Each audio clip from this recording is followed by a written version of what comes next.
All right, YouTube, this is another video on a review of the um, HP Color Laser Jet Pro MFP M283fdw. Okay, so I wanted to do a review because I just upgraded my home office printer. And this is for the home office only. This is not outside of the home office, but uh, so I left the jet, the inkjet, for this. I think I had a Canon. I just sold that, and then I ended up purchasing this after a long, extensive uh, research on this particular printer. Um, and I've only had it for about, I don't know, maybe 30 days. But I wanted to do a review of the 30 days, just to kind of give you guys uh, my insight uh, on this particular printer. Okay. Uh, like I said, this is the HP Color, so it does color and black and white. A lot of you guys may not even need color. You may just want to use black and white, and I did consider that. But then I also thought about some of the marketing that I do for for other businesses that I have. So I ended up going with the color printer. When I went into doing my research on this, I knew that I didn't want to go over the $500 mark. I wanted to keep it at about $500 or less. I think I ended up paying maybe $565 for this, after all the taxes, whatever. Um, and I think I ended up going to Best Buy to get this. I think it was the last one left, um, and I ended up getting this. So, um, what I want to say about this printer, I do like the printer because it does give you a lot of different options. Uh, I wanted when I decided to upgrade my printer, I wanted to make sure that I could operate the printer from um, anywhere. Okay, I could operate the printer if I walked up to it. I wanted to be able to be able to print, scan, fax, whatever, from the actual computer. I mean, from the actual printer. Then I also wanted to be able to operate it from the computer, and then I also wanted to be able to operate it from an app on my phone. This printer did all three. So I said, okay, that was good. That was my check off, right? I also wanted to make sure that it would be cost effective. Okay, so if I keep this thing in black and white, if I print out in black and white, I think it gives me like 2,500 prints. Okay, plus I think. So that was good. Okay, the inkjet, you can do it maybe about 100, and you're gonna have to buy some more ink. So it was costing me too much for the inkjet because I do a lot of printing now because my businesses are starting to flourish and move forward. I do a lot of online work. So this basically covered the check marks on being able to control this, all three different points. Also, um, it was cost effective. Here's the paper tray. I think you can put about 250 uh, pieces of paper pieces of papers in here.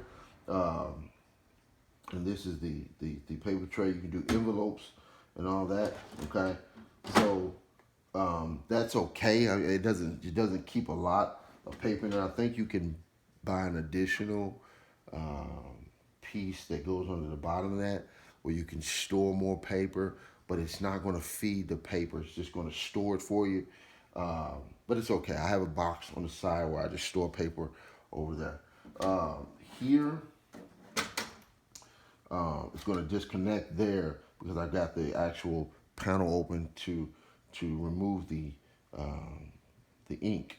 Okay, so this is where you remove the ink. I'm not going to go into all that, but that's what that looks like.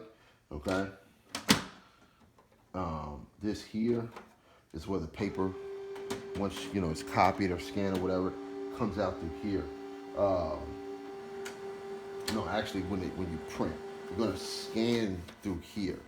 Okay, so you scan through here, it's going to print it out here if you want to print it out. Okay, um, this is actually keeps paper there. Then you can actually manually print it. This is the automatic feeder. Okay. What I did realize is you have to be mindful of how many pieces of paper in here. I'm not sure if it's a certain amount of papers that get in, but sometimes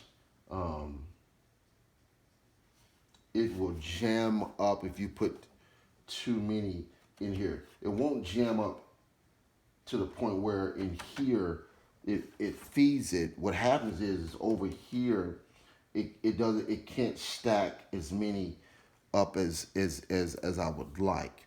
So I noticed about 8 or 9.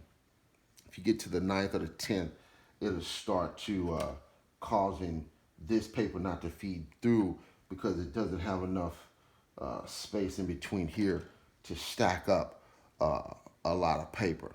So I would hope that they fix that they would give you more room so you can at least do about 50. You don't have to keep coming over here doing 10 at a time or 9 at a time because it's causing it to jam up. Okay, so and when it does jam up, all you do is you pull this up, and then you can either pull it out, or then you could go inside. Let's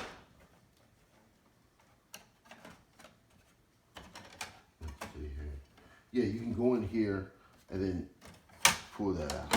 Okay, and then in here sometimes it may get jammed up. You just pull that out. Okay.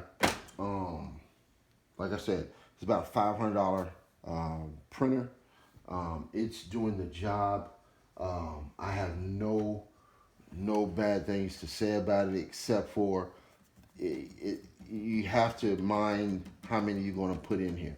Okay, and when you're wanting to scan things. Okay. It wasn't hard to set up. It was easy to set up for me. I'm a little bit computer savvy though, so it was really easy to set up. I had no problems setting this printer up. It was like 1, 2, 3. I got it set up on my tablet. I've got it set up on my computer. Got it set up on my phone. Every device that I have, this printer is ready to go. Okay. $500, LaserJet home office printer. So I think it's a good buy, and I'm glad I got it. It's definitely going to help me produce a lot with this printer. All right, take it easy.